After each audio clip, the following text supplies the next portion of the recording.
Restaurant की mutton chop इतनी soft क्यों होती है, घर में ऐसी क्यों नहीं बनती? आज क्लियर जवाब मैं आपको देता हूँ। वो ट्रिक बताऊंगा जिससे बिल्कुल रेस्टोरेंट की तरह मटन चॉप खुद ब खुद हड्डी से अलग हो जाए। तो रेडी हो जाएं, आज मैं बिल्कुल आसान तरीका बताने वाला हूँ। चलिए स्टार्ट करते हैं। एक बर्तन में आपने चॉप ऐड करनी है। मैंने ये 12 चॉप्स लिए हैं, डबल हड्डी वाली। अच्छी तरह वॉश करने के बाद मैंने दही, एक पाव दही में अदरक, लहसुन, सब्ज मिर्च को ग्राइंड करके इसका पेस्ट बना के इसमें ऐड कर दिया। इसे अच्छे से मिक्स कर लेना है। फिर आपने इसमें थोड़ा-सा सॉल्ट ऐड करना है और इसको आपने प्रेशर में डाल लेना है।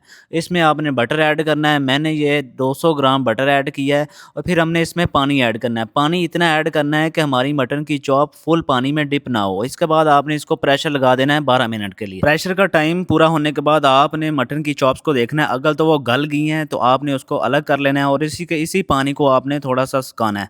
जब पानी थोड़ा-सा कम रह जाए फिर इसमें आपने चॉप्स ऐड करके इसकी बुनाई करनी है, तो इसमें ये अच्छे से बुनाई भी हो जाएँगी और आपने लास्ट पे इसमें ब्लैक पेपर ऐड कर देनी है। इतनी बुनाई करनी है कि ये बटन में रेड हो जाए, इनकी शक्ल चेंज हो जाए। इसके बाद आप गार्निश करके इसको अपने गेस्ट के आगे पेश करें। उम्मीद है ये रेसिपी आपको पसंद आई होगी। मेरा मकसद है आपका टाइम बचाना और आपके कम से कम इंग्रीडिएंट्स में खाने को रेडी करना। अपना ख्याल रखिएगा। अल्लाह हाफ़िज़।